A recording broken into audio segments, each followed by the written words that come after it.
వి gold trusted gold buyers తాకట్టులో ఉన్న బంగారాన్ని విడిపించి ఈ రోజు ఉన్న మార్కెట్ ధరకే కొనబడును.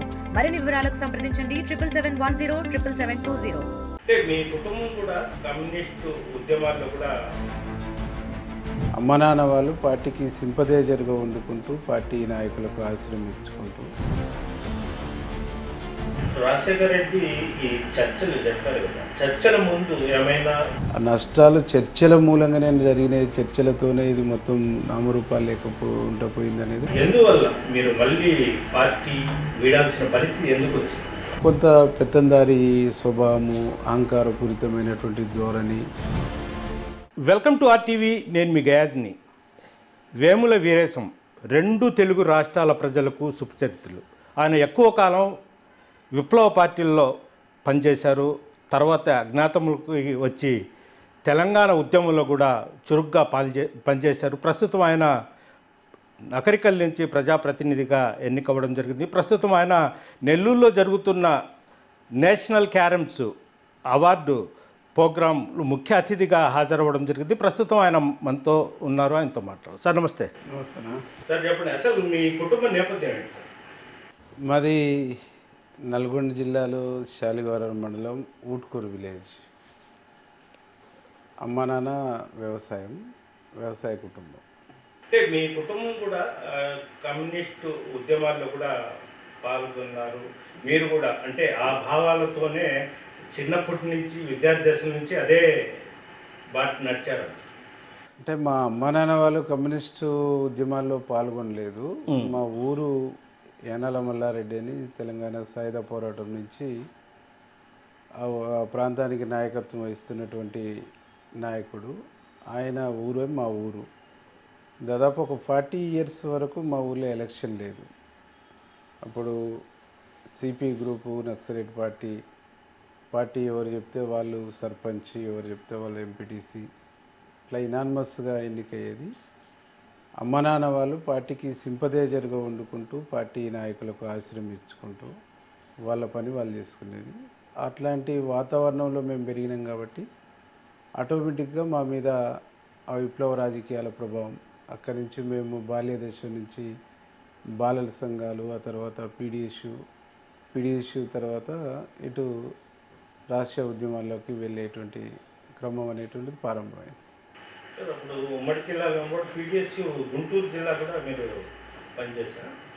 అంటే మేము నకరికల్ డివిజన్ పీడిఎస్యు సెక్రటరీగా, నల్గొండ జిల్లా కమిటీ మెంబర్గా, తర్వాత నల్గొండ జిల్లా సెక్రటరీగా, రాష్ట్ర కమిటీ సభ్యునిగా, తర్వాత రియాజు రాష్ట్ర కమిటీ అధ్యక్షుడిగా నేను జనరల్ సెక్రటరీగా పనిచేసినాను. తర్వాత ఇద్దరం పీడిఎస్ నుంచి రిలీవ్ అయిన తర్వాత రాష్ట్రీయ ఉద్యమాలకు ఇద్దరం ఒకేసారి వెళ్ళటం, నేను గుంటూరుకు రావటం, తను మిగతా ప్రజా సంఘాలు వ్యవహారాలు చూసేటువంటి కార్యక్రమంతో తను ఉన్నాడు.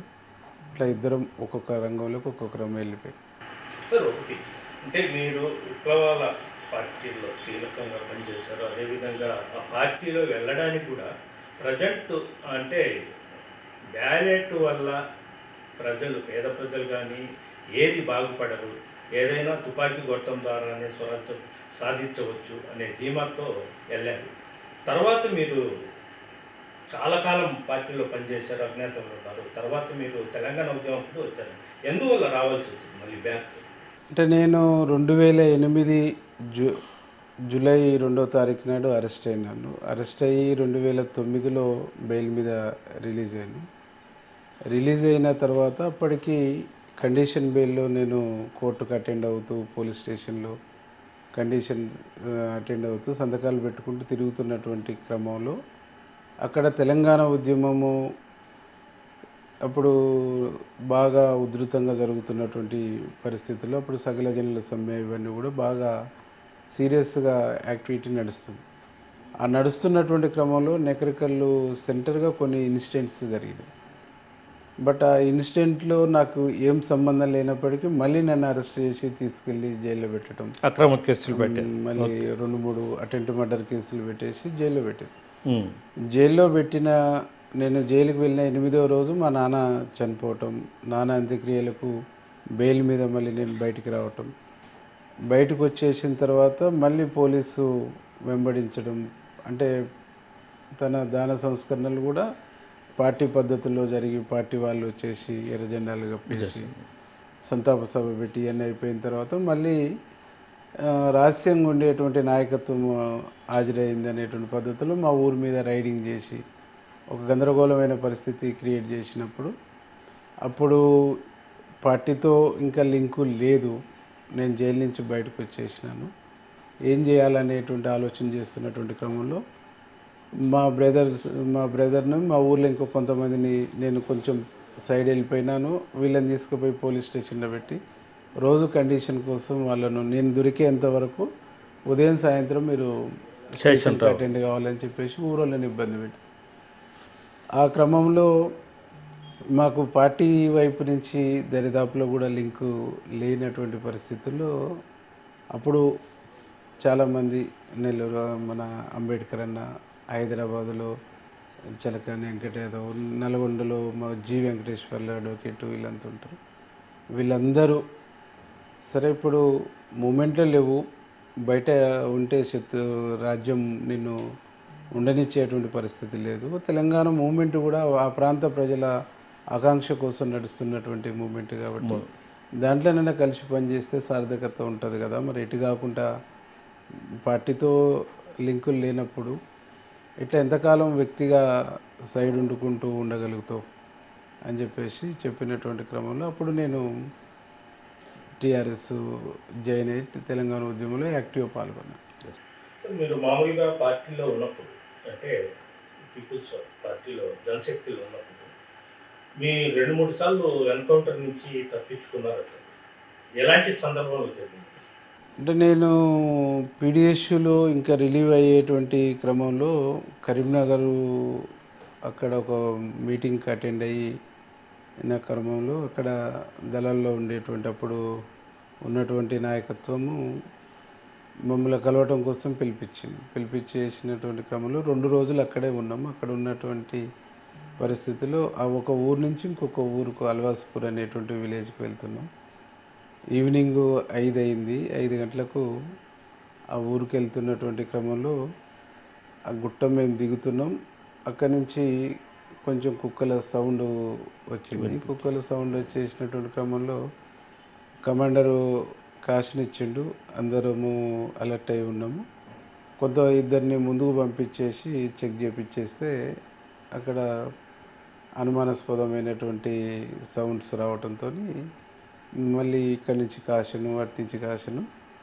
మేము కూడా కొత్తగా మూమెంట్లోకి వెళ్ళాం కాబట్టి వాళ్ళతో పాటు ముగ్గురితో పాటు మేము కూడా చూడడానికి దగ్గర దాకా వెళ్ళాం.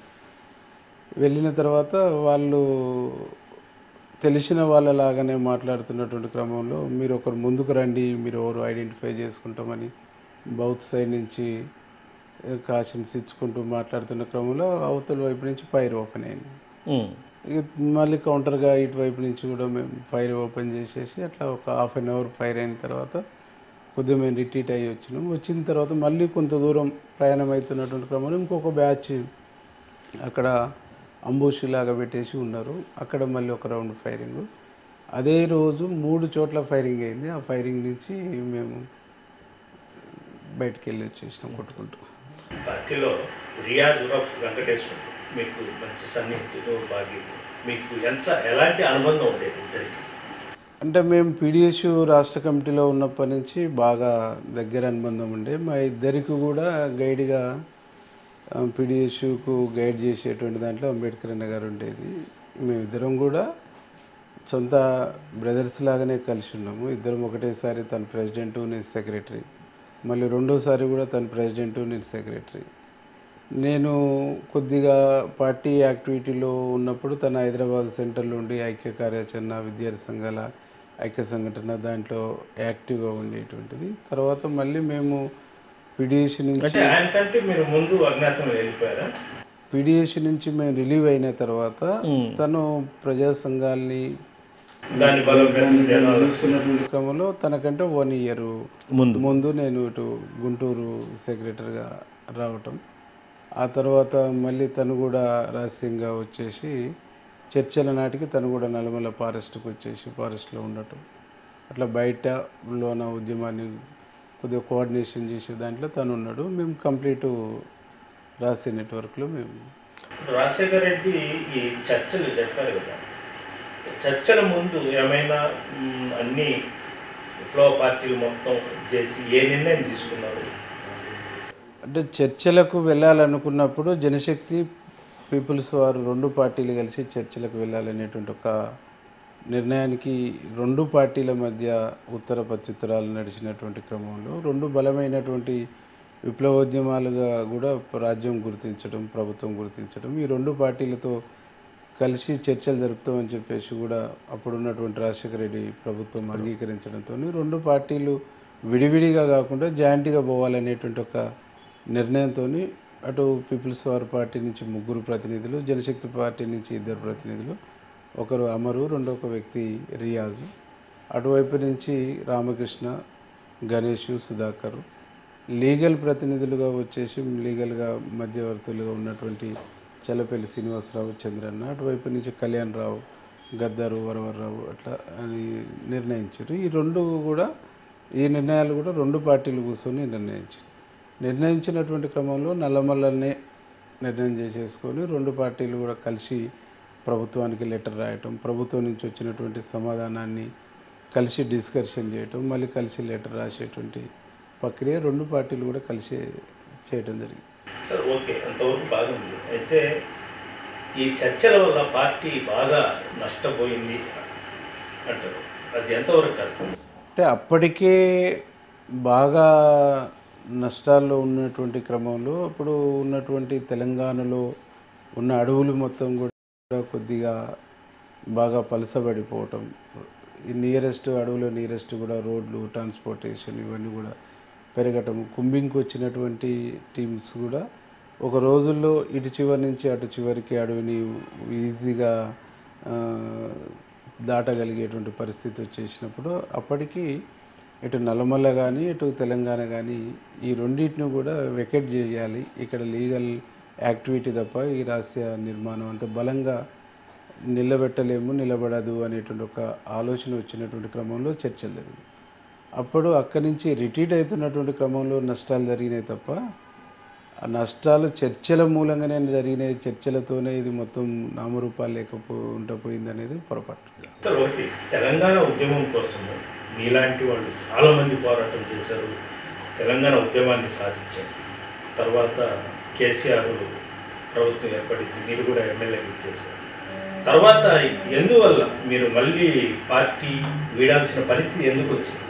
2014 నుంచి 17 వరకు తెలంగాణ ఉద్యమం నడుస్తున్నటువంటి క్రమంలో ఇచ్చినటువంటి నినాదాలు కానీ, అప్పుడు ఇచ్చినటువంటి ప్రజలకు ఇచ్చిన ప్రామిసెస్ కానీ, ఆ ఉద్యమ కాలంలో ఉన్నటువంటి మనుషుల మధ్య, ఆ ఉద్యమంలో పాల్గొన్నటువంటి ఉద్యమకారుల మధ్య, ఆ ఉద్యమంలో ఉన్నటువంటి అనేక ఉపాధ్యాయ ఉద్యోగ సంఘాల పట్ల, ప్రజా సంఘాల పట్ల ఒక అన్యూన్యమైనటువంటి అనుబంధము 2015-16 వరకు కూడా కంటిన్యూ అవుతూ వచ్చింది. ఒక 3 సంవత్సరాల పాటు ప్రభుత్వము రన్ అవుతున్నటువంటి క్రమంలో ప్రభుత్వము అధికారం తాలూకు పోకడలు అనేటువంటిది మా ప్రధాన నాయకత్వంలో బలంగా కొద్దిగా పెరుగుతూ వచ్చేసి అలా వైఖరిలో మార్పు వచ్చింది. అంటే ఆటోమేటిక్గా రాజ్యము పాలనా వ్యవస్థను నడుపుతున్నటువంటి అడ్మినిస్ట్రేషన్ నడుపుతున్నటువంటి క్రమంలో కొంత పెత్తందారి స్వభావము, అహంకారపూరితమైనటువంటి ధోరణి, బట్ మేము ఫైట్ చేసినాం కాబట్టి తెలంగాణ వచ్చింది, మేము లేకుంటే తెలంగాణకు దశ నిర్దేశించేటువంటి ఒక నాలెడ్జ్ ఉన్నటువంటి, శక్తి ఉన్నటువంటి నాయకుడు ఎవరు లేరు, ఏ పార్టీలో కూడా కనుచూపు మేరకు లేరు, నేను ఒక్కనే అనేటువంటి తెలంగాణ ఉద్యమాన్ని మోసింది మేమే, సాధించింది మేమే, ఇప్పుడు తెలంగాణను పునర్నిర్మాణం చేస్తుంది కూడా మేమే, ఈ పునర్నిర్మాణాన్ని భవిష్యత్తు తరాలకు అందించేది కూడా మేమే, దీన్ని కంటిన్యూ చేసేది కూడా మేమే, దీన్ని చేసే శక్తి ఎవరికి లేదనేటువంటి ఒక భావజాలం అనేటువంటి బాగా కేసీఆర్ గారు కానీ వాళ్ళ అబ్బాయి కానీ బాగా వచ్చింది. ఆ వచ్చిన కానుండి 2018 వచ్చేసేటప్పటికి నా బొమ్మతో గెలిచి రావాలి తప్ప నా బొమ్మను నన్ను చూసి, నేను పెట్టినటువంటి స్కీములను చూసి ఓట్లు వేస్తారు అని చెప్పేసి 2018 రిజల్ట్ వచ్చిన తర్వాత అది ఇంకా బలపడ్డది. ఆ బలపడ్డ కానించి ఒక్కొక్కరిని వదులుకునేటువంటి కార్యక్రమాన్ని స్టార్ట్ చేశారు. అంటే మొదటి నుంచి ఉద్యమంలో యాక్టివ్ ఉన్నోళ్ళు, కొంత ఫైటింగ్ నేచర్ ఉన్నోళ్ళు, ప్రశ్నించేటువంటి తత్వం ఉన్నోళ్ళు, పబ్లిక్లో కొంచెం ఫెయిత్ ఉన్నోళ్ళు, గ్రాస్ రూట్లో పోయి పనిచేసేటువంటి వాళ్ళందరినీ ఎలిమినేట్ చేసేటువంటి కార్యక్రమం స్టార్ట్ అయింది. అట్లా స్టార్ట్ అయినటువంటి దాంట్లో మా నియోజకవర్గానికి వచ్చేసి నేను 2018లో కొద్దిగా తక్కువ మెజార్టీతోనే నేను ఓడిపోయినాను. అంటే నాకు ట్రక్కు గుర్తు, కార్ను పోలి ఉన్న ట్రక్కు గుర్తు రావడంతో దాని ఒక 11,000 ఓట్లు అది తీసుకోవటం, నేను ఒక 5-6 వేల ఓట్లతో మిస్ అయ్యాను. ఆ తర్వాత నేను ఓడిపోయిన తర్వాత నా స్థానంలో గెలిచిన అతన్ని జాయిన్ చేసుకొని ఇక మేము మా అంతలో మేము వెళ్ళిపోయేటువంటి ఒక వాతావరణాన్ని క్రియేట్ చేసి కేసులు పెట్టేయటము. దాదాపు మా నియోజకవర్గంలో ఒక 600 మందిని డిటిసిలో పెట్టి 3rd డిగ్రీ కొట్టించారు.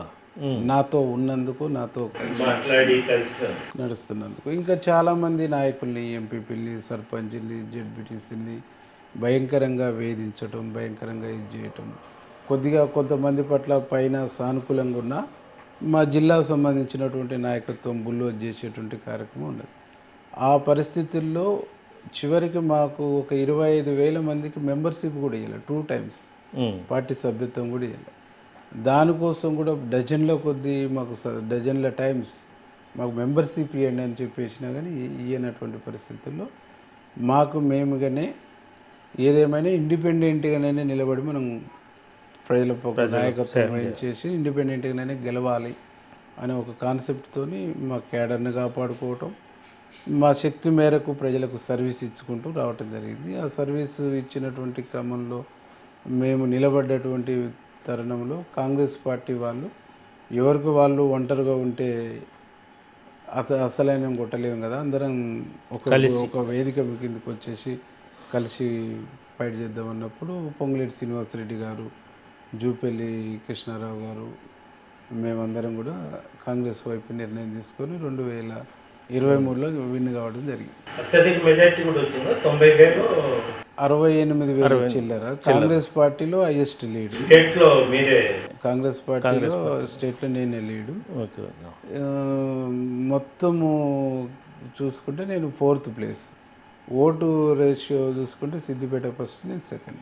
సార్ ఒకటి, ఇప్పుడు 2 తెలుగు రాష్ట్రాల్లో ఎమ్మెల్యేలు ఉన్నారు, మంత్రులు ఉన్నారు. అయితే మీరు ప్రత్యేకంగా తెలంగాణ రాష్ట్రంలో ఒక ఎమ్మెల్యే, మంత్రి కూడా కాదు, ఎమ్మెల్యే ఉంది, విద్య మీద, వైద్యం మీద ఎక్కువగా దృష్టి పెడుతున్నారు. ఆల్రెడీ రన్నింగ్లో ఉంటుంది నిరుపేదలకు. ఎలా ఆ కార్యాచరణ ఎలా మొదలైంది? అంటే మేము పెరిగినటువంటి నేపథ్యం, మాకు గైడ్ చేసినటువంటి నాయకత్వం, మేము ఎదిగినటువంటి తీరు కూడా ఏంటంటే మేము ఎక్కువ కాలం స్టూడెంట్ మూవ్మెంట్లో పనిచేసినాం. శాస్త్రీయ విద్యా విధానం కావాలని చెప్పేసి కోరుకున్నాం. పేదవాళ్ళందరికీ 14 సంవత్సరాల లోపు బాలబాలికలందరికీ నిర్బంధోచిత విద్యను అందించాలని చెప్పేసి కోరుకున్నాం. వచ్చేటువంటి గవర్నమెంటు స్కూళ్ళు ఎట్లుండాలి, కాలేజీలు ఎట్లుండాలి, హాస్టల్స్ ఎట్లుండాలి, ఎడ్యుకేషన్ సిస్టమ్ ఎట్లుండాలని చెప్పేసి మేము కొద్దిగా ఫైట్ చేసినటువంటి వాళ్ళు. బట్ ఇప్పుడు నాకు గవర్నమెంట్లోకి వచ్చేసిన తర్వాత, నేను ఎమ్మెల్యేగా అయిన తర్వాత ఆ ఎడ్యుకేషన్ సిస్టమ్ మీద రివ్యూ చేయడంతో పాటు ఆ ప్రైమరీ సెక్షన్ను, హై స్కూల్ సెక్షను, ఎడ్యుకేషన్ సిస్టాన్ని కొద్దిగా రివ్యూ చేస్తూ దాంట్లో మార్పులు చేర్పులు చేసుకోవడానికి నాకు ఒక వేదిక, ఒక స్కోప్ ఉంది. ఈ స్కోప్ ఉన్నప్పుడు దీన్ని డిఫరెంట్గా చేసేసి సామాన్యునికి విద్య మీద, విద్యారంగం పట్ల, చదువుల పిల్లల్ని చదివించుకునేటువంటి చదువులకు భారం పడకుండా భారం తగ్గించడానికి ప్రభుత్వ సిస్టాన్ని స్ట్రెంథన్ చేస్తే వాళ్ళ చదువుల మీద భారం తగ్గుద్ది అనేటువంటి ఒక ఆలోచన వచ్చేసి మేము ఉద్దీపన ఎడ్యుకేషన్ సొసైటీ అనేటువంటిది ఒకటి ఏర్పాటు చేసినాం. ప్రభుత్వము ప్రైమరీ హై స్కూల్స్కు ఏమి సపోర్ట్ చేస్తుంది, ఏమందిస్తుంది, ఎక్కడ గ్యాప్స్ ఉన్నాయో ఆ గ్యాప్స్కు మనము ఈ ఎడ్యుకేషన్ సొసైటీ ద్వారా ఆ గ్యాప్ను మనం ఫుల్ఫిల్ చేస్తే పర్ఫెక్ట్గా స్కూల్ ఎడ్యుకేషన్ నడుస్తుంది అనేటువంటిది ఒక ప్రయోగం చేసినాం. 5 సంవత్సరాల పాటు మేము సక్సెస్ఫుల్గా ఒక 4,000 మంది పైచిలకు స్ట్రెంత్ మేము గవర్నమెంట్ స్కూళ్ళలో పెంచినాం. పెంచడంతో పాటు ప్రైవేట్ స్కూళ్ళకు ధీటుగా పోటీపడేటువంటి సిస్టంలో మేము స్కూల్స్ని తీసుకురాగలిగినాం. దాంట్లో మేము చేసినటువంటి మొదటి ప్రయత్నం ఏంటంటే బడిబాట అనే కార్యక్రమం మనము జూన్లో స్టార్ట్ అయింది. ప్రభుత్వము స్కూల్స్ ఏవైనా. అప్పటికి ప్రైవేట్ స్కూల్ ఏం చేస్తాయంటే ఎండాకాలం 2 టైమ్స్ వాళ్ళు క్యాంపెయినింగ్ నడుస్తుంది. అంటే డోర్ టు డోర్ క్యాన్వసింగ్ చేసి 3 ఇయర్స్ 2.5 ఇయర్స్ దాటినటువంటి పిల్లల్ని ప్లే స్కూల్ అని, బచ్పన్ స్కూల్ అని, ఎల్కేజీ, యూకేజీ, నర్సరీలో జాయిన్ చేసుకోవడానికి వాళ్ళని తల్లిదండ్రులను కన్విన్స్ చేసి మాట్లాడుతూ వాళ్ళ పేర్లను నమోదు చేసుకొని పోతారు. మళ్ళీ స్కూల్ ముగింపు సందర్భంగా వాళ్ళు 2-3 డేస్ మళ్ళీ చేస్తారు. జూన్కి వచ్చేసేటప్పటికి పిల్లల్ని లిఫ్ట్ చేసి అలా స్కూల్లో అడ్మిషన్స్ ఇస్తుంటారు. గవర్నమెంట్ స్కూల్కి వచ్చేసి వాళ్ళేమో అడ్మిషన్స్ తీసుకుంటుంటారు. అప్పుడు పూర్తి అయిపోతే సమ్మరు అకేషన్స్కు బిఫోరు ఇప్పుడు జాయినింగ్ సంబంధించినటువంటి ప్రక్రియ చేస్తుంటారు. అప్పుడు గవర్నమెంట్ నుంచి మా బడికి పంపించండి అనేది కార్యక్రమం అప్పుడు స్టార్ట్ అయింది. ఇది స్టార్ట్ అయ్యేటప్పటికి ఒక్క పిల్లోళ్ళు కూడా ఊళ్ళో ఉండరు. మొత్తం తల్లిదండ్రులకు అప్పు చేసే స్తోమత ఉన్నటువంటి వాళ్ళు కూడా అప్పు చేసేనే ప్రైవేట్ స్కూళ్ళలో జాయిన్ చేస్తారు.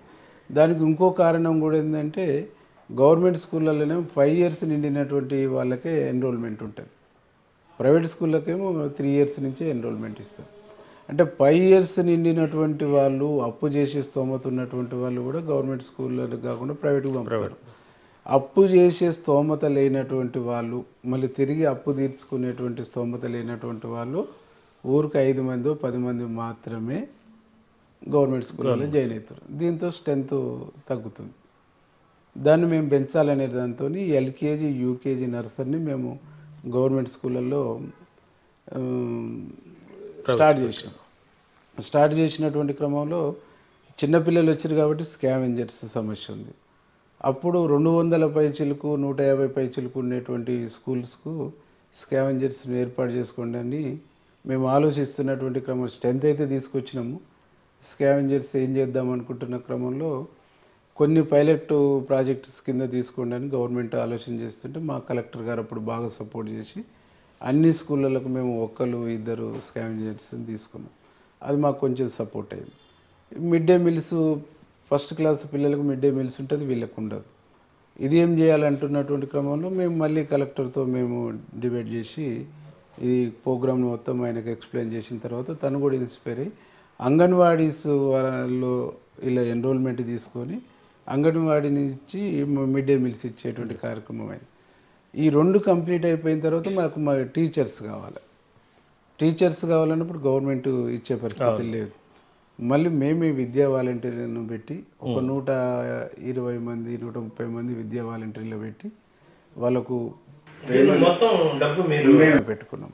ప్రైమరీ సెక్షన్కు 5,000, హై స్కూల్ సెక్షన్కు 10,000 ఇచ్చేసి సొంత డబ్బుతో నా శాలరీ మొత్తం అటే కేటాయించినాము. ఇంకా కొంతమంది ఫ్రెండ్స్తో ఫర్ ఇయర్ 1,10,00,000 చొప్పున మేము ఖర్చు పెట్టుకుంటూ చేసినాం. ఈ టీచర్స్ని అయితే నియమించుకున్నాం కానీ వీళ్ళకి ట్రైనింగ్ కావాలి. ట్రైనింగ్ కోసం మళ్ళీ కేరళ నుంచి పర్ మంత్ 1,10,000 ఇచ్చేసి అక్కడి నుంచి ఒక గైడ్ని తీసుకొచ్చి ఆయన ఆధ్వర్యంలో ఆ 5 ఇయర్స్ నడిపినాం. మళ్ళీ నేను ఓడిపోయినాక కూడా కంటిన్యూ చేస్తున్నటువంటి క్రమంలో అప్పుడు అక్కడ గెలిచిన వాళ్ళు ఆ జిల్లాలో ఉన్న మంత్రులు తన ఎమ్మెల్యే మేమా అనేటువంటి పరిస్థితి తీసుకొచ్చేసి మాకు సహకరిస్తున్న హెచ్ఎంలను ఇబ్బంది పెట్టడం, ఎంఈఓలను ఇబ్బంది పెట్టేటువంటి క్రమంలో ఒక 2-3 ఏళ్ళు బ్రేక్ అయింది. మళ్ళీ ఈ సంవత్సరం మేమే ఒక స్కూల్ పెట్టినాం. ఉద్దీపన ఎడ్యుకేషన్ సొసైటీ నుంచి ఒక ఎయిడెడ్ స్కూల్ క్లోజ్ అవుతుంది. ఒక 12-13 మెంబర్సే స్టూడెంట్స్ ఉన్నారు. దానికి ఇంకొక 2-3 ఇయర్స్ ఎయిడెడ్ ఉంది. దాన్ని ఎందుకు పోవాలని చెప్పేసి మళ్ళీ మేము జూలైలో స్టార్ట్ చేస్తే ఒక 220 మంది 5th క్లాస్ వరకు జాయిన్ అయినారు. ఉద్దీపన పేరుతో నా స్కూల్ని ఒకటి రన్ చేస్తున్నాం. దాన్ని నెక్స్ట్ ఇయర్ నుంచి దాన్ని రోల్ మోడల్గా తీసుకొని అది ఒక ట్రైనింగ్ సెంటర్గా నడుపుకుంటూ మిగతా కొన్ని schools, primary sections, high school సెక్షన్స్ను కాన్సన్ట్రేషన్ చేసి ప్రభుత్వ విద్యా వ్యవస్థ కూడా ఇంత పటిష్టంగా ఇంత బాగా నడుస్తుంది అనేటువంటిది ఒక రోల్ మోడల్ చూపించాలనే దానికి ప్రయత్నం చేస్తారు. ఇప్పుడు తెలంగాణ ఉద్యమం ఇప్పుడు చాలామంది ఆత్మహత్య చేశారు, చాలా కుటుంబాలు అయిపోయినాయి. ఆ కుటుంబాలను మొత్తం కేసీఆర్ ప్రభుత్వం వచ్చిన తర్వాత ఎలాంటి న్యాయం జరగలేదు అన్నారు. మీ కాంగ్రెస్ ప్రభుత్వం వచ్చిన తర్వాత అలాంటి వాళ్ళకి మొత్తం న్యాయం జరిగిందంటారా? అంటే అప్పుడు దాదాపు 1200 మంది అమరులైందని చెప్పారు. 1200 మందికి మరి వాళ్ళకు ఉద్యోగాలు కానీ వాళ్ళకు 10 లక్షలు కానీ అందరికీ ఇవ్వలేదు. అంటే కాంగ్రెస్ గవర్నమెంట్ వచ్చేసిన తర్వాత తెలంగాణ అమరవీరులకు సంబంధించినటువంటి తల్లిదండ్రులను గౌరవించేటువంటి కార్యక్రమము ఒకటి. ఆ తర్వాత తెలంగాణ ఉద్యమంలో పాల్గొన్నటువంటి వాళ్లకు కేసులు ఉన్నటువంటి వాళ్ళకు 200 గజాల జాగలు ఇస్తామని చెప్పేసి కూడా ప్రకటించింది. జాగలు ఉన్నటువంటి వాళ్ళకు ఇందిరమ్మ ఇండ్ల 5 లక్షలతో ఇస్తామనేటువంటి ప్రకటన కూడా ఎన్నికల్లో చేశారు. ఆ వైపుగా ప్రయత్నం చేస్తుంది. తెలంగాణ ఉద్యమంలో కీలక పాత్ర పోషించినట్టు గోరటెంకన్న లాంటి వాళ్ళను, గూడంజన లాంటి వాళ్ళను వాళ్ళకు అవార్డ్స్ ఇస్తూ వాళ్ళకు ఇంటి జాగాలు ఇస్తూ ఒక్కొక్క ₹1 కోటి వాళ్ళకు సహాయం కూడా ప్రభుత్వం వైపు నుంచి మొన్న 1 ఇయర్ కంప్లీట్ అయినటువంటి సందర్భంలో దాదాపు ఒక 9 మందికి ఆ వైపుగా వాళ్ళకు సహాయ సహకారాలు కూడా అందించారు. అంటే కొంచెం కమర్షియల్గా ఉన్నటువంటి వాళ్ళు కాకుండా నిబద్ధతతో ఉన్నటువంటి వాళ్ళకు చేయాలనేటువంటి దాంతో ఒక ప్రయత్నం అయితే చేశారు. చివరిగా అంటే మీరు ఎక్కువ కాలం ఉద్యమాల్లో పనిచేశారు, లోపల అజ్ఞాతంలో ఉన్నారు, ఇప్పుడు జనస్రవంతిలోకి వచ్చారు. అంటే ఎక్కడుంటే ప్రజలకు సేవ చేయవచ్చు అనేది, అంటే అక్కడ ప్రత్యేకత అక్కడిదే, ఇక్కడిది ఇక్కడిదే. అంటే దానికి దీనికి డిఫరెంట్ ఉంటుంది. ఇక్కడనేమో అడ్మినిస్ట్రేషన్ నుంచి పెన్షన్లు మంచి చెడు వాళ్ళకి కావాల్సినటువంటి నీడ్స్, ఒక రైతులు ఉన్నారనుకో వాళ్ళకు ట్రాన్స్ఫార్మర్ కావాలి, ఒక కరెంటు పోల్స్ కావాలి, లేదు వాళ్ళకు ఏమన్నా మిగతా సంబంధించిన రేషన్ కార్డు, వాళ్ళకు పాస్బుక్లు ఏమైనా ప్రాబ్లం ఉంటే రకరకాల ప్రాబ్లమ్స్ వాళ్ళకు ఉంటాయి. అంటే ఇక్కడ ఈ సిస్టమ్ ద్వారా మిగతా పనులు చేపించడానికి అవకాశం ఉంటుంది. అక్కడనేమో ఫైటింగ్ చేసి ప్రజలకు సర్వీస్ చేసేటువంటి ఒక దాని ప్రత్యేకత దానిది, దీని ప్రత్యేకత దీనిది. సార్ చెప్పండి, మొన్న అల్లు అర్జున్ ఇష్యూ మీద ఒక లేడీ చనిపోవడం జరిగింది, అది గందరగోళం అయింది. అదేవిధంగా తెలంగాణ సీఎం గారు అంటే ప్రత్యేక షోలు కూడా వద్దని చేశారు. ఆంధ్రాలో చూస్తే మళ్ళీ యథాస్థితి కంటిన్యూ చేసుకోవచ్చని ఇక్కడ చెప్తున్నారు, అక్కడ మాత్రం పూర్తిగా ఇచ్చేశారు. దాన్ని ఎలా చూస్తారు? అంటే అల్లు అర్జున్కు సినీ ఇండస్ట్రీకి తెలంగాణ ప్రభుత్వం వ్యతిరేకం కాదు. వాళ్ళు ప్రత్యేకమైన షోలు వేసుకోవడానికి పర్మిషన్ ఇచ్చిండ్రు, వాళ్ళు బెనిఫిట్ షోస్ వేసుకోవడానికి అన్ని రకాల అనుమతులు ఇచ్చారు. ఆ రోజు జరిగిన ఇన్సిడెంటు అల్లు అర్జున్ అనేటువంటి వ్యక్తి అక్కడికి పోకుండా ఉండేదిగా అనేటువంటిది ప్రభుత్వం యొక్క అభిప్రాయం. అక్కడ పోలీస్ డిపార్ట్మెంట్ కూడా వస్తే కూడా నువ్వు కామ్గా వెహికల్ వచ్చేసి సినిమా చూసి వెళ్ళిపో, బయట షో చేసుకుంటూ వచ్చేస్తే ఆ సినిమా టాకీస్ యొక్క కెపాసిటీ చాలా తక్కువ ఉన్నది, ఎక్కువ క్రౌడ్ వచ్చేస్తే ఇబ్బంది అవుతుందని చెప్పినా కానీ తను వినలేదు. వినకపోగా అక్కడ ఒక మనిషి చనిపోయిందంటే కూడా నేను పాట మధ్యలో వస్తే, నేను మధ్యన వెళ్ళిపోయిన హీరో అని స్క్రోలింగ్ వస్తే నా సినిమా డ్యామేజ్ అయ్యింది అనుకుంటూ ఇంకా ఎక్కువ టైం స్పెండ్ చేసిన దాని మీదనే ఆబ్జెక్షన్. అంటే అక్కడ జరుగుతున్నటువంటి మా గవర్నమెంటు, మా ముఖ్యమంత్రి చేసినటువంటి ఆలోచన ఏంటంటే పోయిన ప్రాణం గురించి ఎవడు మాట్లాడతలేడు. ఎవరైనా వాళ్ళకు నష్టపరిహారం ఇవ్వాలని అంటే ఏ పొలిటికల్ పార్టీ అయినా ఆలోచించే ఏ వ్యక్తి అయినా వాళ్ళని ఆదుకోవాలి, ఆ కుటుంబాన్ని ఆదుకోవాలి, వాళ్ళకి ఏమైనా నష్టపరిహారం ఇవ్వాలి, ఇంకోసారి ఇట్లాంటి ఇన్సిడెంట్స్ జరగకుండా జాగ్రత్తలు తీసుకోవాలని చెప్పేసి మాట్లాడకపోగా చనిపోయినటువంటి వాళ్ళను పరామర్శించేది పోయి అసలు తనకాడి పోయి తనకేదో అయినట్టు పరామర్శించడం అనేటువంటిది ఇది దుర్మార్గం అనేటువంటిది మా ప్రభుత్వం యొక్క ఆలోచన. అప్పటికి ప్రభుత్వం వైపుగా అబ్బాయి హెల్త్ విషయంలో బాగా కేర్ తీసుకొని ట్రీట్మెంట్ అందించడంలో కానీ వాళ్ళకి ఏదైనా సాయం చేసేటంలో కానీ ప్రభుత్వమే వన్ సైడ్గా ఫ్యామిలీ పక్షాన్ని నిలబడ్డది. మిగతా పొలిటికల్ పార్టీలు కానీ సినీ ఇండస్ట్రీ కానీ ఏది నిలబడలే.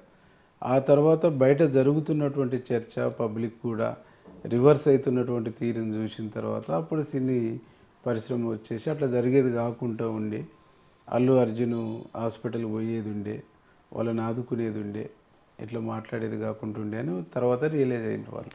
సార్ ఒకటి, ఇప్పుడు పంజాబ్లో గత 2 సంవత్సరాల నుంచి రైతులు పెద్ద ఎత్తున ఆందోళన చేస్తున్నారు, న్యాయం కోసం పోరాటం చేస్తున్నారు. అలాంటి వాళ్ళని వదిలేసి ఈ ప్రభుత్వాలు వీళ్ళకు బెనిఫిట్ షోలు వాళ్ళ ఆదాయం చూపించడానికి ప్రయత్నం చేసి అది ఎంతవరకు కరెక్ట్ అండి? అంటే మా కాడ ఇండస్ట్రీ అనేటువంటి దాన్ని కాపాడాలి, ఇప్పటికే గతంలో ఉన్నటువంటి ప్రభుత్వాలు, గతంలో ఉండేటువంటి పాలకులు ఆ ఇండస్ట్రీని మొత్తం కంపు చేశారు. ఆ సినీ ఇండస్ట్రీ పోతే కొంత బిజినెస్ ఇది కూడా హైదరాబాద్ బ్రాండ్ కూడా దెబ్బతింటుంది అనే దాంతో సినీ ఫీల్డ్ నుంచి వచ్చినటువంటి, సినీ ఇండస్ట్రీ నుంచి వచ్చినటువంటి నిర్మాతలు, దర్శకులు వాళ్ళు వచ్చి గవర్నమెంట్ని రిక్వెస్ట్ చేసేస్తే కొద్దిగా అవకాశం ఇచ్చింది. ఈ ఇన్సిడెంట్ జరిగిన తర్వాత దాన్ని కూడా తీసేసారు. బట్ ఆ రైతులు చేస్తున్నటువంటి ఉద్యమాలు, రైతులు చేస్తున్నటువంటి పోరాటాలకు కాంగ్రెస్ పార్టీగా రాహుల్ గాంధీ కానీ, మల్లికార్జున ఖర్గే గారు కానీ, సోనియా గాంధీ గారు కానీ మా పార్టీ పరంగా 100% సపోర్టెడ్గా ఉన్నాం, సపోర్టెడ్గా నిలబడుతున్నాం. తెలంగాణలో కూడా రైతాంగాన్ని కాపాడే విషయంలో కూడా ఇది రైతు ప్రభుత్వంగా మనుగడ కొనసాగాలనేటువంటి ఉద్దేశంతోనే మొన్న రైతు భరోసా 12,000 ఇచ్చుడు కానీ, 2 లక్షల రుణాలు మాఫీ చేసుడు కానీ, రైతులకు కూడా గతంలో రియల్ ఎస్టేట్ వెంచర్స్కు రైతు బంధు ఇచ్చారు, కొండలకు గుట్టలకు కూడా ఇచ్చారు. కానీ మా ప్రభుత్వం ఇప్పుడు ప్రతి రైతుకు అంటే సాగు చేసిన ప్రతి ఇంచు భూమికి ఇచ్చేటువంటి ఒక ఆలోచన, రైతు కానిటువంటి రైతు కూలీలకు కూడా 12,000 ఇచ్చేటువంటి, అంటే ఇటు కూలీలను ప్రోత్సహిస్తూ, ఇటు రైతులను ప్రోత్సహిస్తూ, రైతులకు కూడా మనం పండించినటువంటి పంటకు సన్న వడ్లకు బోనస్ ఇచ్చేటువంటి కార్యక్రమం చేసింది. మా కాన్స్టిట్యున్సీలోనే ఆ బోనస్ 174 కోట్ల రూపాయలు రైతులకు బెనిఫిట్ జరిగింది బోనస్ ద్వారా. ఒక మా నగరకల్లి కాన్స్టిట్యున్సీ అంటే దాదాపు 119 కాన్స్టిట్యున్సీల్లో కూడా నియరెస్ట్ 174 కోట్లకు అటు ఇటుగా ప్రతి కాన్స్టిట్యున్సీలో రైతులకు మేలు జరిగింది. అంటే రైతుల్ని అభివృద్ధి వైపు తీసుకుపోవాలి, వ్యవసాయం అనేటువంటి దాన్ని కొంత బాగా ప్రోత్సహించాలనేటువంటి దాంట్లో మా ప్రభుత్వం చాలా సీరియస్గా ముందుకు పోతాం. మరిన్ని వీడియోస్ కోసం ఛానల్ ని సబ్స్క్రైబ్ చేయండి. లేటెస్ట్ అప్డేట్స్ కోసం వాట్సాప్ ఛానల్ ని ఫాలో అవ్వండి. ఆ లింక్ డిస్క్రిప్షన్ లో ఉంది.